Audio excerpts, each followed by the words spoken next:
This is David Lamb here at the East National Technology Support Center in sunny Greensboro. Greensboro had a big ice storm last week and disrupted service quite a bit, and we're just getting through our big thaw here. So I want to welcome everybody. And I think I always get excited about folks talking about soil health, and today's presenter, Doug Peterson, is going to be another one in a fine line of presenter that we've had so far this year. Doug is the state soil health specialist for the state of Missouri. He formerly was their grazing specialist, and I think what makes Doug unique is not only does he know what we do as an agency, but he also practices many of the principles about mob grazing and high-density grazing he'll be speaking on today on his own farming operation there in the Boot Hills, Missouri. So with that, Doug, I'll turn it over to you. Welcome. Okay, and David and Doug, just for a second we move on, I do want to express our thanks to Southern Regional Extension Forestry for partnering with us to host our events at the conservationwebinars.net Science and Technology Training Library. So Doug, I'm getting ready to give you the presentation. Thank you, ma'am. This technology stuff is pretty cool, but it's kind of challenging once in a while. So, Dave, my operation is not in the Boot Heel of Missouri, but I am today. So I've actually got a place up on the North Missouri line next to Iowa. And so a lot of the things that I'm going to talk about, a lot of the experiences I'm going to talk about are from my operation, but from other operations around the country as well. High-density grazing for soil health. A lot of our soils around the country are degraded. We know that. We understand that. At least I think we do now. In many cases, we've probably lost half of our soil organic matter, in the time that we've been using them since European settlement. So, if purchased amendments, fertilizer, lime, that kind of thing, I feel should be a capital investment, not an annual expense. It shouldn't be something that we should have to purchase year after year after year. So how can we improve our soils without that annual expense? Here was a book that I read several years ago and met this gentleman, Alan Savory. He came up with a topic or a subject that he believed animal impact was a tool to heal the land. And he said that the only known tool to heal the land is animal impact. Now, I'm not sure it's the only tool, but I do believe that it is a very economical tool, and it's a very natural tool. And that's kind of what we're going to talk about is the tool of animal impact and how we can use it to improve the land and what it does to improve soil health. Animal impact is everything that the livestock do to the land. It's not just how much of a plant they eat. It's the hoof action, it's the rubbing, it's the salivating. It's all the physical things they do besides just how much grass do they eat. I believe it's probably the most powerful tool we have to manage our grassland resources and even now our cropland resources with cover crops. It does so many things. How did that animal impact work? How did it take place in nature? Here's a picture of a set of bison out in South Dakota on Phil Jurdy's place, and you can see them. They're pretty well just standing there. They're not stressed. They're grazing their way across this hillside. They're at a fairly high stock density, but you can imagine as they're walking across there slowly, their footsteps are. They're placing their feet very carefully. They're walking very slow. There's not a lot of soil disturbance. There's not a lot of trampling going on. They're being fairly selective in what they're eating. They're picking and choosing what they want. So one thing that these bison don't have that the native bison or all herbivores for that matter would have had that would have impacted how they interacted with their forage on the land was predators.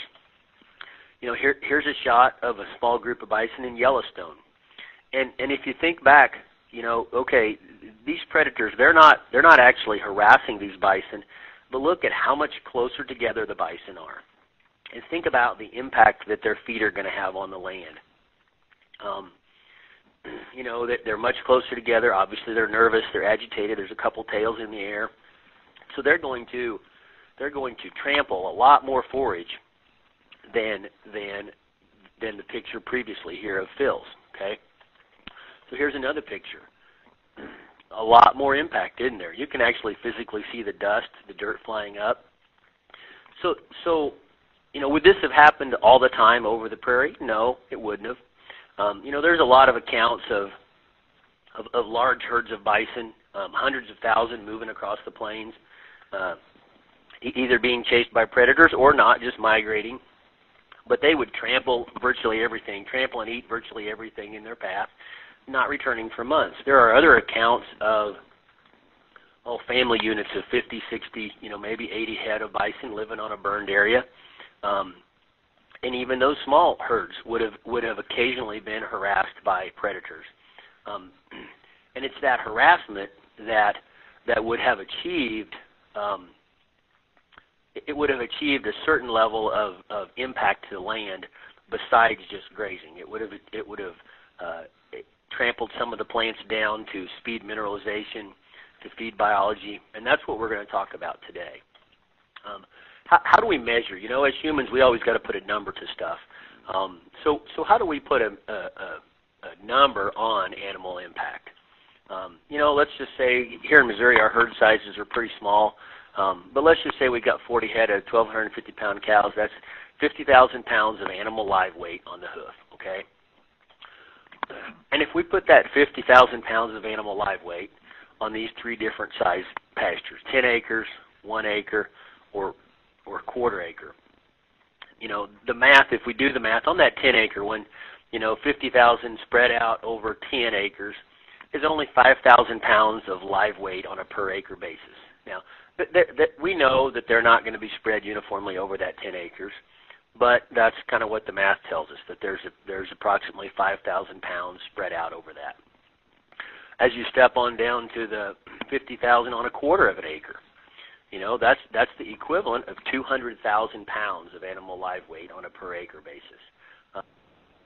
There's no doubt that difference in stock density, that the difference in the size of the area that those animals are on, is going to play a huge impact on not only the plants they eat, how much of those plants they eat. We're not going to be able to leave those animals on those three areas for the same length of time. So the number of stock density, the pounds of stock density, really has nothing to do with the time. It's simply a way of putting a numerical number on how compressed we have that livestock on a given area. Okay, and we're going to refer to that number as we go through here. So I just wanted to kind of touch on that. What density is what? There's a lot of names: mob grazing, high stock density, MIG, rotational. You can call any of them what you want. And I've seen mob grazing at 10,000 stock density, and I've seen mob grazing at 1 million pounds of stock density.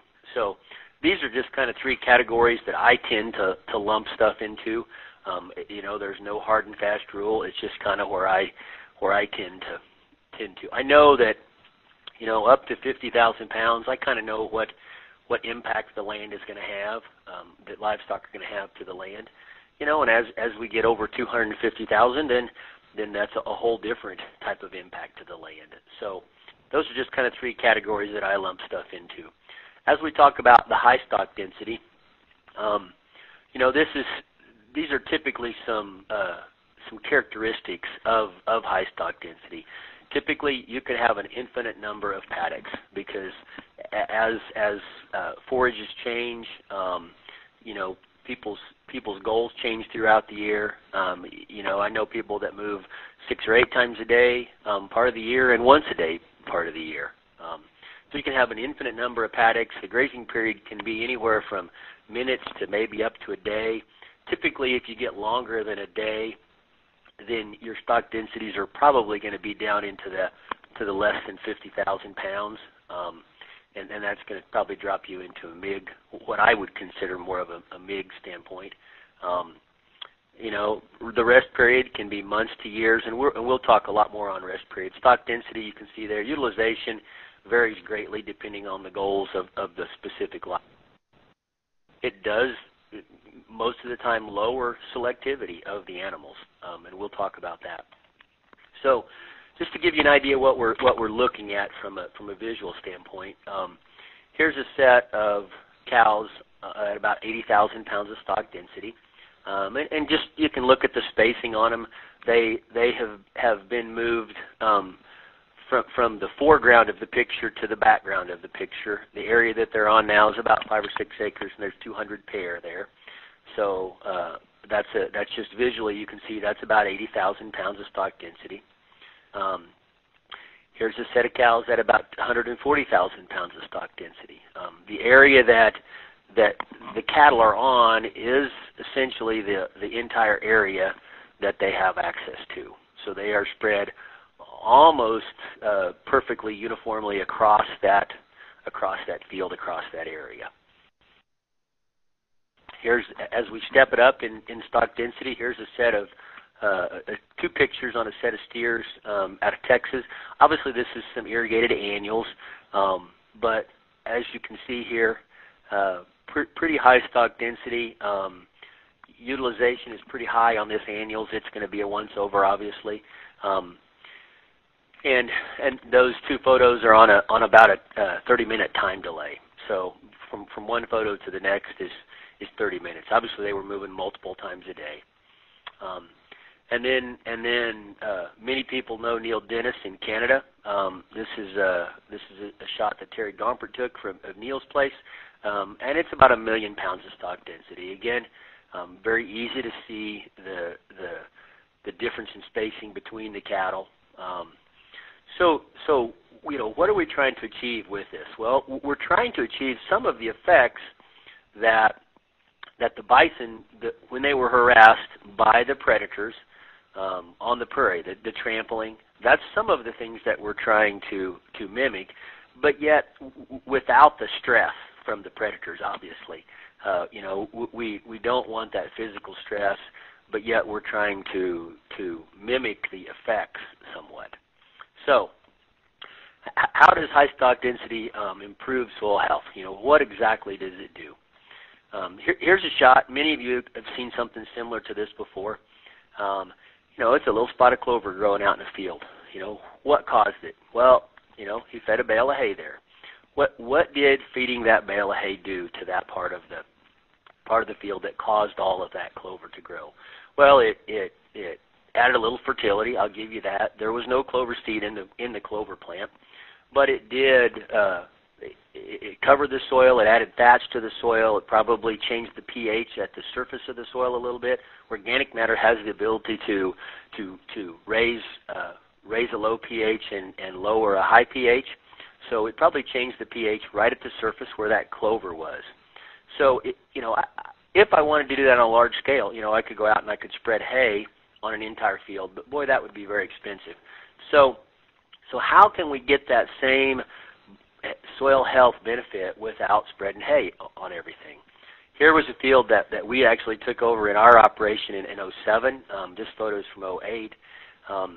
It had been continuously grazed for 30 or 40 years. It was probably 30 or 40% bare ground, and a tremendous number of annuals, as you can see. We came in and grazed it twice in 07, and then let it rest the entire growing season of 2008.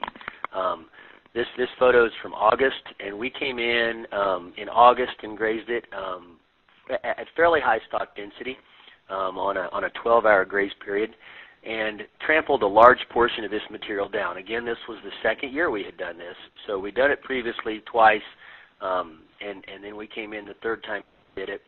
And now the next photo that I'm going to show you is 10 days post-grazing. Okay, 10 days after we grazed it and trampled a large portion of those annuals down.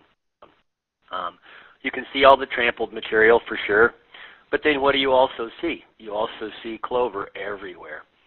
No clover was spread, no lime was spread, no fertilizer was spread. The 2 years of trampling altered the pH at the surface of the soil. I'm under no illusions. It did not change the pH at depth, but it created a habitat.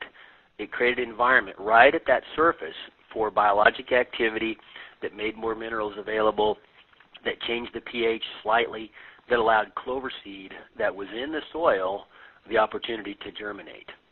So that's succession taking place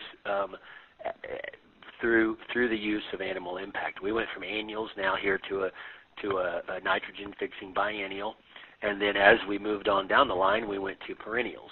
So we can have a huge impact with the livestock, using them as a tool, and we're going to go on through that. So I want to touch on the 4 principles. Everybody should know and understand our 4 principles of soil health. Less disturbance, keep a living root to feed soil livestock, keep the soil covered, and then add diversity as well. And so I'm going to run through these 4 things real quick as we talk about it. And I'd also say if anybody's got a question at any time, jump in and send that in right away so we don't get too far from the subject you're wanting to ask a question about. Okay, yeah, Doug, actually I did have a couple questions. One, is there a minimum amount of pounds per acre to achieve the benefits that you kind of described there earlier to mimic those things? Is it 50,000? Is it 100,000? Dave, it really depends on your environment. It depends on where you're at.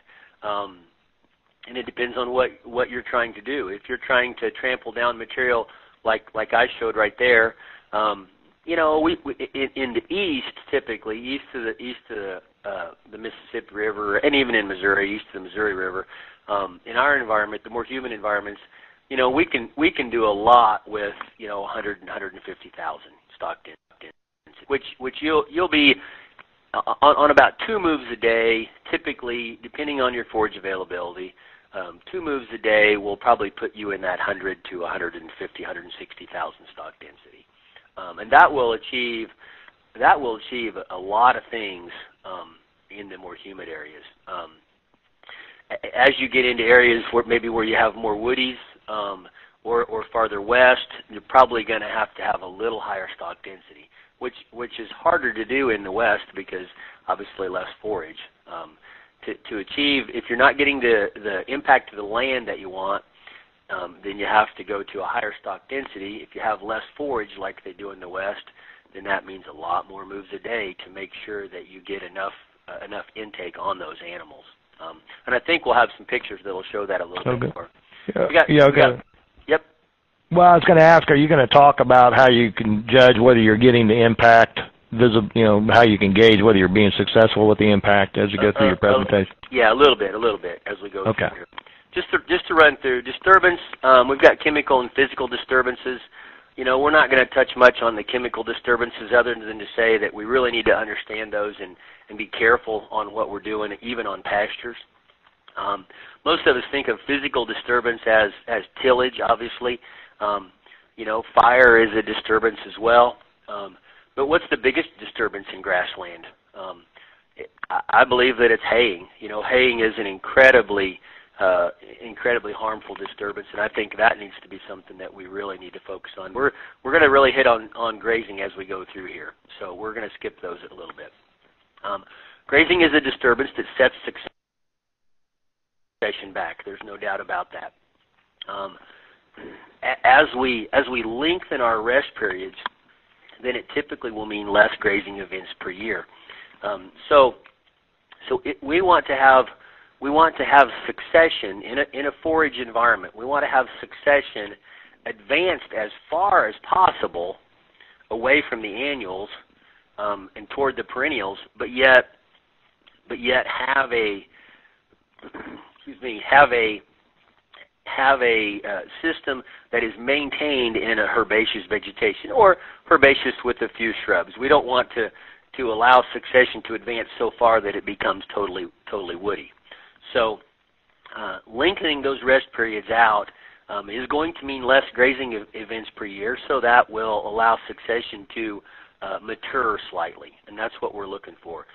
Many times in our grazing systems, we keep succession too close to the annual side of things, too low serial. So how do we lengthen rest periods? Everybody says, well, boy, but if I lengthen my rest periods, it's going to take a lot more acres. So how do I lengthen my rest period but maintain my same stocking rate? So one of the ways that we do that is by utilizing plants that are growing out there that in a less intensive grazing system the cows wouldn't have eaten.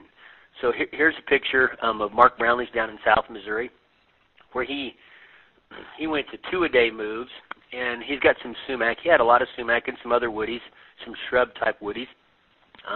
Typically, the cows wouldn't eat that. As he went to 2-a-day moves, he began to notice that the cows were eating this sumac.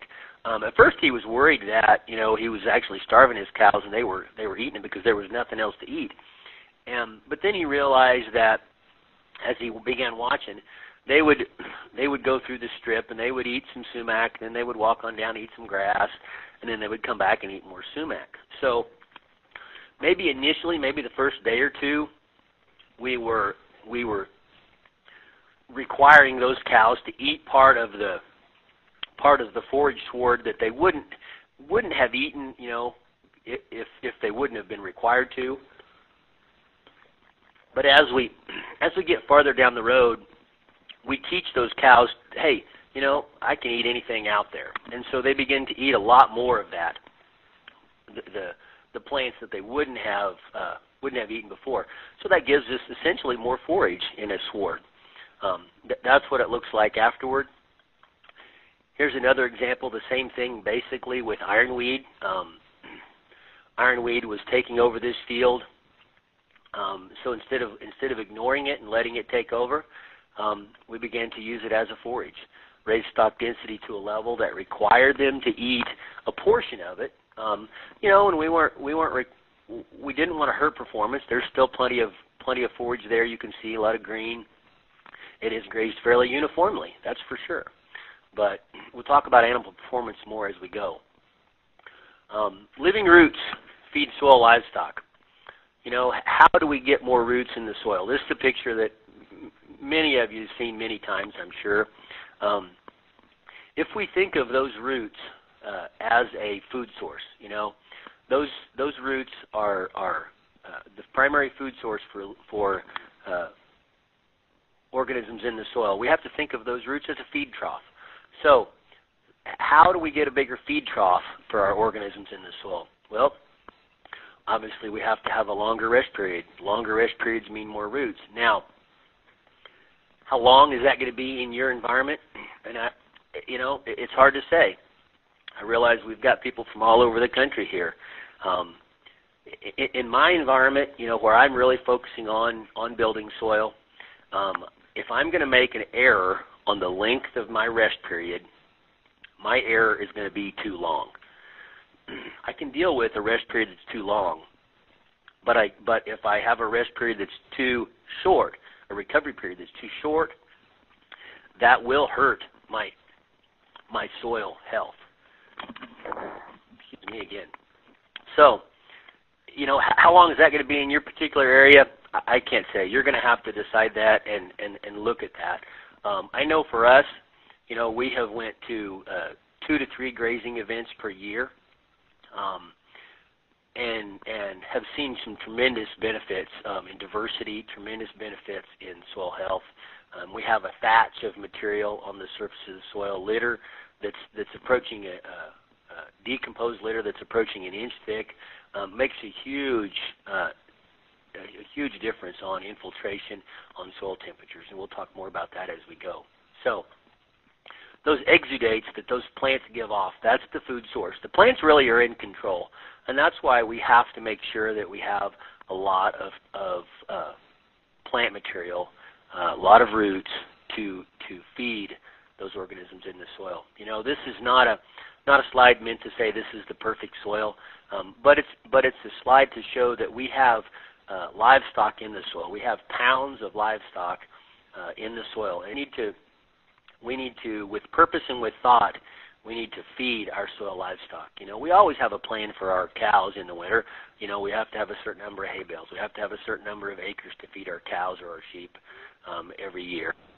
Do you, with purpose and with thought, plan on feeding your soil livestock? Do you plan on giving them a mulch on the surface of the soil? Do you plan on giving them a diverse mixture of roots? Do you plan on keeping a living root in the soil all year long? Keeping the soil covered.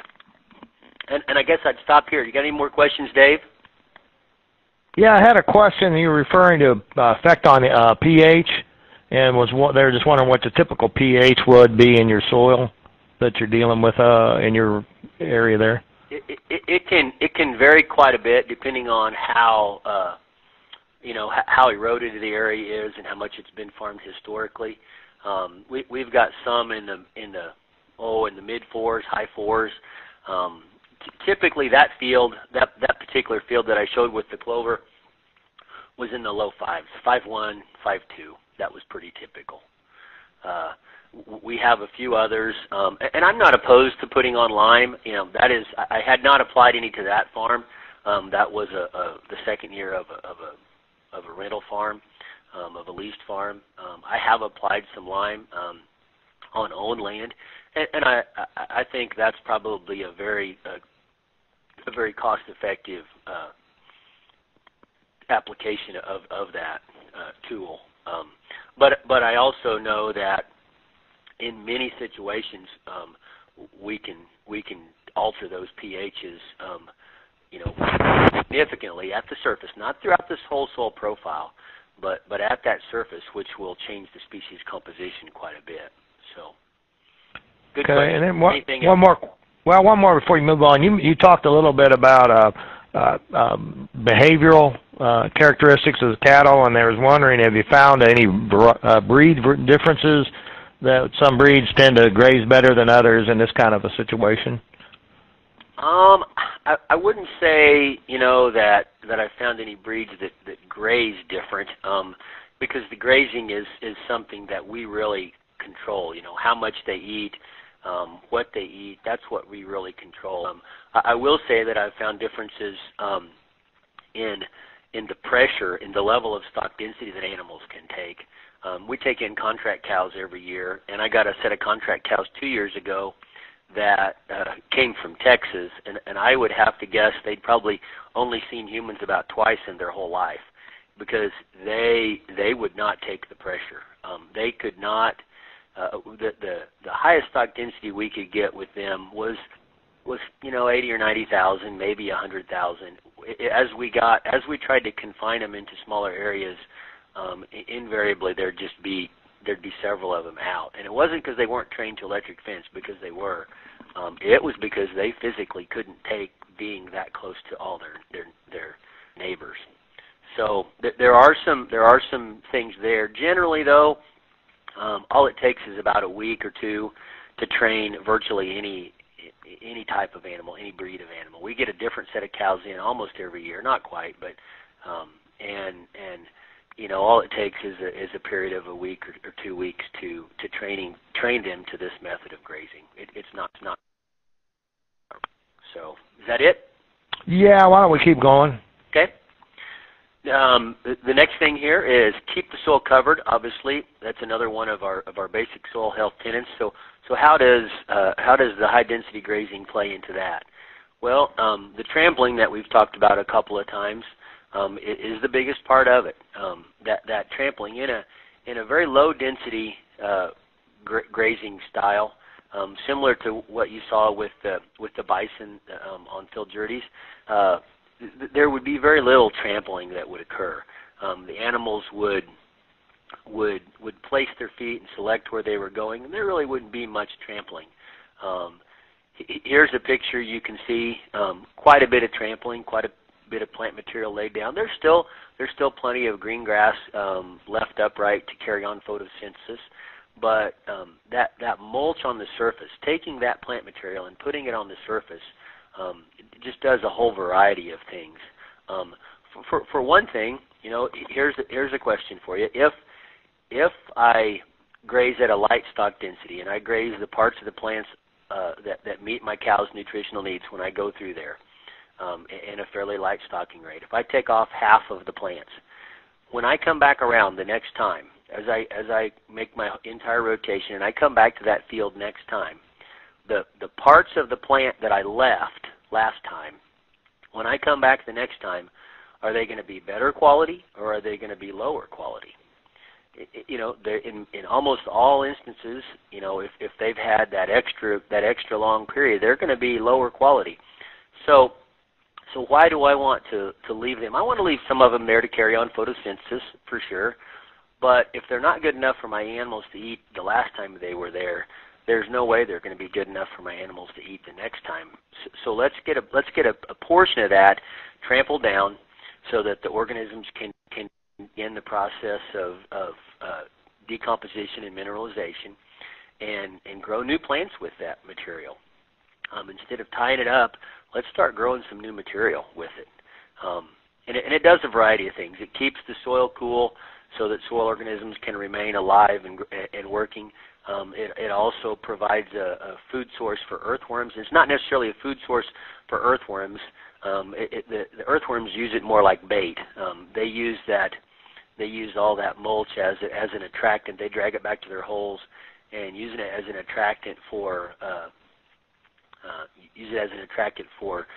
bacteria and fungi, and then they eat the residues given off by them. So as we move on, here obviously is another reason to keep a thatch of material on the soil. Soil temperature is huge, not only to biologic activity but to moisture evaporation. Here's a slide here. At 70 degrees, 100% of that soil moisture is used for plant growth. As we move on up, 100 degrees, only 15% is used for growth. So keeping that soil cool makes more efficient use of our water. We have to keep that soil cool. It helps improve water infiltration. Here's a slide showing a rainfall simulator. We've been doing these all over the state of Missouri the last year or so, and I tell you what, the tray with a very short canopy of grass, even if it has a 100% ground cover, the tray with a short canopy of grass always gets a lot of oohs and ahs because of the amount of runoff that occurs. Most of us in the grass world, we've always thought, well, even if I've got short grass, boy, it's going to be so much better than that bare-tilled soil that the row crop guys have. I'm going to be okay. But I think we're really beginning to see with this rainfall season just incredibly how much water runs off. Ground cover is important, but boy, canopy height is critical as well. Those front 3 jars you can see are runoff. The back 3 are infiltration. So the canopy height, leaving as much of my farm as tall as possible, as much of the year as possible, is crucial to ensuring I get as much infiltration as possible. It doesn't matter if it rains and rains and rains. If we don't capture it, we lost a lot right there. Well, Doug, is this a function of just lack of canopy, or is there some action that the hoof has in sealing that off, much like you would on a crusting in a crop field, or what is causing that runoff, increased runoff? Oh, it's a variety of things, Dave. One is the continuous hoof action. The compaction that's caused by the livestock is a little bit, but compaction is not a function of the pounds of animals on it. It's a function of how long they're there. In that short canopy situation, they're going to be there all the time. It never gets a chance for biologic activity for earthworms to loosen that soil back up to help alleviate some of that compaction. That tall canopy also has a lot better root structure. So the more root structure we have, the better that acts as a suspension mechanism for those animals. High density also improves the livestock mineral efficiency at which it's spread. This is a study out of NU. They looked at one pasture of a 3-pasture rotation, one pasture of a 24-pasture rotation, and counted the manure piles on every 500 square feet. The darker it is, the more effectively the manure was spread out. So they took that data and came up with this table. In a continuous grazing situation, it'll take 27 years to get one manure pile every square yard. In a 2-day rotation, they'll get a manure pile every square yard in 2 years. What about if we're moving them once a day? What about if we're moving them multiple times a day? What's that going to do for manure distribution? Here's a shot from one of ours. Look how close the manure piles are. You know, effectively, they're probably one manure pile on every square yard. Now, couple that with the fact that for every manure pile, there's 5 to 7 urine patches. How much of that field was spread with manure and urine? You'd have to say probably close to 100%. Diversity of plants. What does diversity do, and how's it impacted by high density? Well, we've got the 4 plant types. Everybody understands that. Cool and warm, grass and broadleaf. That's our primary species. Soil organisms are just like livestock, or you and me for that matter. You know, they require a balanced diet to attain high performance. You know, here's even a study that shows the more groups you have, the more functional groups you have, the more potential you have for plant biomass, because you have cool season plants that grow in the spring and warm season plants that grow in the summer. Deep tap-rooted plants and shallow fibrous-rooted plants. You know, here's a slide that shows that very thing. So even those deep tap-rooted plants, even if my cows never graze them, they have a place in that grazing ecosystem. You know, they bring up minerals and moisture that my shallow fibrous-rooted plants, my grass plants, just can't get. So we really have to try to mimic the prairies from that standpoint. And there's great reasons to. You know, we have a lot of fertility at depth. Here's some information from a typical pet-on of soil in Missouri, and it shows that we have a tremendous amount of fertility at depth. If we don't have roots that will go down at depth, we're giving up thousands of dollars worth of fertility. You know, our grazing periods and our rest periods really determine the species composition. Here's a pasture that has had a fairly long recovery period every year, and you can see all the broadleaves in it. Most people would say, "Oh, those are weeds," but if you'll notice on the left side of the slide there's no white flowers, but yet in the strip where the cows are at, there's a tremendous number of white flowers. White heath aster is what it is. Those animals were selecting for that very intensively. At this point in the fall, when our cool season grasses are very high protein, we need an energy source to go along with that, and that's what those flowers were providing. If we had a short rest period all the time, if we only had a 30 or 40-day rest period, and maybe if we threw a bush hogging in there to clip all the plants off, we would never have that much diversity in a field like that. Tim Kelly, a friend that is really focused on diversity. You saw this picture just a minute ago. We've got big blue stem and fescue over on the right there, clover in the middle, some lespedeza on the left, warm season, cool season, grass and broadleaf, all from the same field, just at different times during the year. Average production across North Missouri is about 8,000 pounds per acre. On that diverse field with high density, Tim has produced a measured 18,000 pounds of forage in a year, more than double the average production with no added fertility in 7 or 8 years.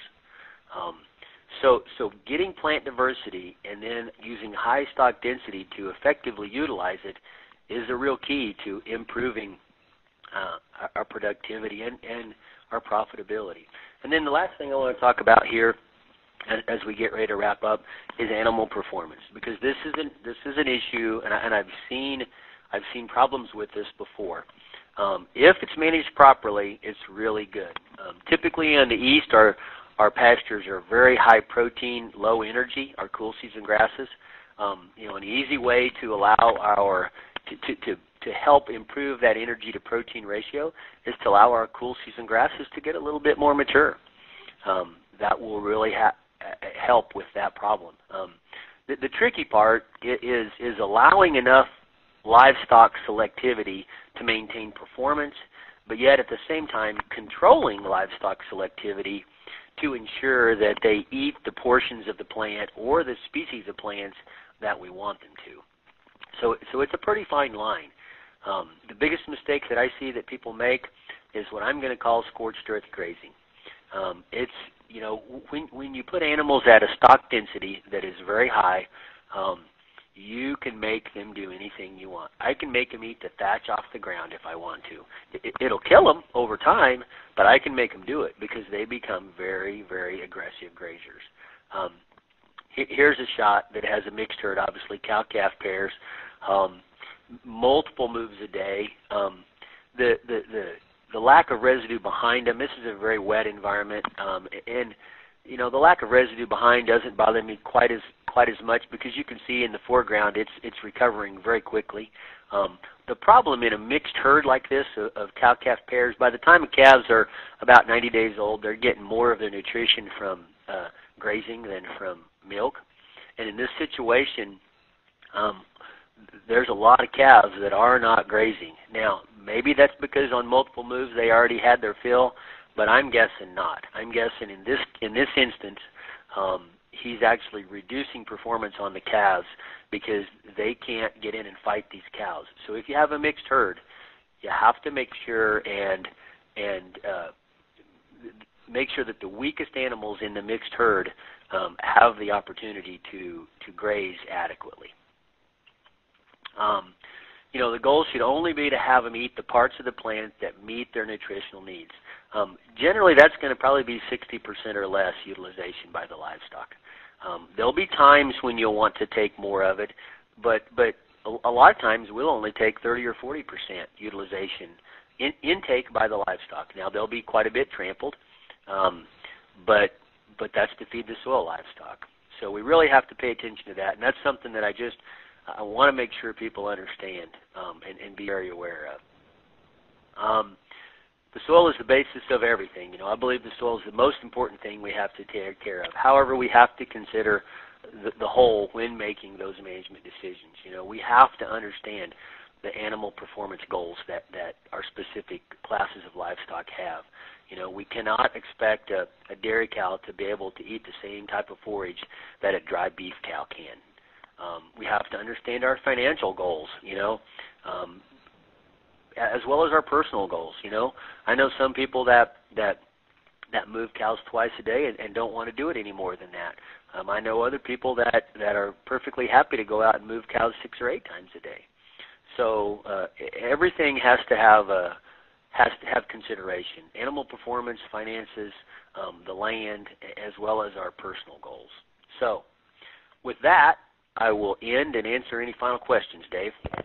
Okay, good. Yeah, and we have several questions. I just want to remind folks, if you have a question you want to ask directly of Doug, just type it in the notes section, and I'll read them off as we go along. But I had a couple here. I'm trying to catch up there with you, Doug.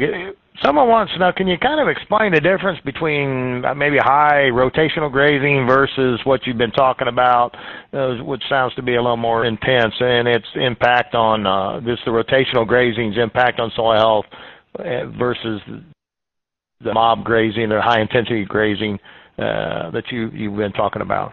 Well, I mean, it was kind of like I showed. You know, I typically consider anything up to about 50,000 as MIG. You know, and that's not to say that you know, 200,000 pounds of stock density management is not management intensive because it is very intensive. But generally, you know, the higher the stock density, the longer the recovery periods are going to be. Not always. I've seen some people on fairly high stock density with a fairly quick recovery period. It depends on how much forage they take. Just because you're at high stock density, you know, you could be at 100,000 pounds of stock density and only take 20% of the plant and come back fairly quickly, or you can take 40 or 50 and extend that rest period a little bit. You know, there's really not a lot of difference between a very high level of you know, what some people call management intensive grazing or MIG grazing, and you know, the lower end of high density grazing. I tend not to hardly ever use the term mob grazing because I just, I don't know what it means. It's very subjective, like I said. Okay, no, that's excellent, Doug. And I guess what have you had any experience with other livestock, sheep, what have you, as far as this type of approach to grazing? Does it work? Sure. Sheep. I know several folks that use sheep in a fairly high density rotation. They don't have quite as much weight as cows do. So if you have plants that are a little more stemmy, they tend not to trample quite as much. But their selectivity is a lot different than cows. Some of the best situations are mixed herds of or at least mixed operations of sheep and cattle. The cattle and the sheep will eat a little bit different things. They have a little different impact on the land as well. I've also seen operations that had dairies and then had a beef herd on the side. They would use the dairy cows to really cream the quality grass, and then use beef cows as a follow up to manipulate that forage in whatever manner they desired. Okay.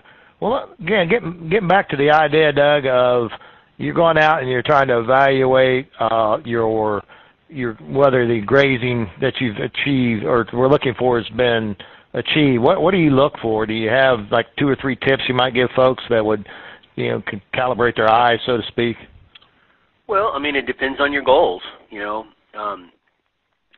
my case, the places that we had taken over or purchased, they were very low in organic matter. We had very low plant diversity. So my goal initially was to put as much thatch on the surface of the soil as I could. So to do that, to put plant material down, to put lignified plant material down on the soil surface, I had to let those plants get pretty mature. Because green unlignified grass, if you trample it down, it's just going to pop right back up. So for me, that meant fairly long rest periods. Let those plants or the annuals, as you saw in that one picture, let those annuals get pretty big. Let them get slightly lignified, and then use the livestock to eat the part of that met their nutritional needs, but then trample the rest of it down to begin that process of healing. That's putting a thatch on that surface of the soil. Too many times, I think that's the thing that we're missing in many of our pastures is that thatch layer at that surface of the soil. It's kind of a composite of roots and dead and decaying plant material. If you can reach down through your plants and feel solid soil before you hit a thatch layer, we've got to solve that right off the bat. And so it depends on their goal, what they're trying to achieve. But okay, a couple more questions. As far as productivity, do you find that you can get more pounds per acre on this type of a more intense system than you can just a loose rotational system? We can, early on, we can achieve essentially the same number of grazing days generally as a MIG system. The benefit comes from the improvement long term. There are times when we will, if we have some yearlings or if we have a set of heifers that need a lot higher nutrition, there are times when we'll come back through in a much quicker rotation and take some of that fairly lush vegetative material. I guess I kind of think it's similar to the stock market. You hear them talk about on the radio when they're talking about it. Well, today was a profit-taking day. They'd invested in the stock market and conditions were right. Now they took some profit back out of it, and it's very similar in the way we handle the land. If we want to pull that organic matter, if we want to pull that profit back out of that land with a very high value animal, yearlings or dairy cows or stockers or something, we've got to put that profit into the land. We've got to put organic matter into it. And the problem is for 100 years or more, most of our previous management has been very extractive in how we dealt with that organic matter. We grazed and grazed and grazed and pulled that organic matter out. And so I think if we're really going to build it up, we have to put thatch down, and the only way we're going to do that is to have a lignified material, and the only way we're going to do that is to extend our rest periods. So. Well, that lignify. I hadn't thought about that. Trampling, not staying down without a more lignified material. I'm getting several questions related. Are you on forested soils, or have you seen a difference between those that are, like in Indiana, more forested based versus the further west you go? We are in prairie and transitional soils where we're at in Missouri. But you know the principles, even if you're on a timbered soil, you know, are you trying to, if that's in grass now, are you trying to manage that as a timbered soil, or are you trying to manage that as a prairie soil? If you're trying to manage it in a grazing situation, you're going to try to manage it as a prairie soil, even if it was historically a timbered soil, so you follow the same exact principles that we do on our prairie soils. Recovery periods adequate to ensure that you get enough material to trample down, recovery periods long enough to ensure that you get plant diversity, and high enough stock density to impact the land in whatever manner you're attempting to, or what your goals are for. What about fire? Does that play a role? Have you seen that utilized at all, and what's your thoughts on that? Fire, you know, that's a really good question. Fire is a tool that I think can be used at some point. It was part of the prairie ecosystem, although I believe it probably was not as big of a component as as we've been led to believe. But right now, I think a lot of times people are using fire in place of what we can do, or what would have happened would have happened with animal impact. You know, I can take out almost any woody plant as long as it's short enough, you know, that the cows can reach it. I can control woodies in a lot of cases with livestock. And that's the big reason that a lot of people use fire. I mean, there are some other cases to use that, but I guess my question would be, well, what's your reason for using fire? You know, if it's to remove the woodies, you know, are you going to? Why are the woodies there? You know, well, you had bare soil, so you got some seedling development. If you're gonna burn them to eliminate them, then you're gonna have to change your management so that they don't come back, or you're just gonna have to burn them again. Which burning too often, you know, thatch is our that's the thing we need, and fire is not going to be friendly to maintaining that thatch on the surface of the soil. So fire may have a place in our operation or in our prairie, but boy, it's going to be a long time down the road. A quick question again. You get the spring, you get this tremendous amount of growth in all your pastures. You know, do you go in and hay any of that, or what do you do? It seems like you'd have everything's going to be 3 foot tall at the same time. How do you control that kind of situation? Well, a couple of different ways, Dave. We have to have a flexible stocking rate. There's no doubt about it. If you have, you know, that's the problem with too many operations. They say, well, I've got 100 cows, and that's what I'm going to have all the time. Boy, in a really good year, you can grow a lot of grass. And, you know, our growing season is about 6 months, and our dormant season is about 6 months. So if I'm going to graze most of the year, and we try to, there's no way I'm going to keep up with my grass in the spring if I have a set number of cows. So we use cows. We bring in contract cows to help deal with that. And then the other side of it is, no, we don't do any haying. We hay nothing of our own. If it gets tall, it gets tall. You know, I've always laughed at this. You know, people will say, well, that grass it's too tall, it's too rank, it's too blown up. I can't graze it, so I got to go in and hay it. So let me ask you this: it's not good enough quality to graze, but yet it's good enough quality to go mow it off and bale it up and then feed it back to my cows next winter. That thought process just never made sense to me. So what we'll do with really tall forage is, you know, there's going to be a percentage of that forage that is going to meet the needs of my cows.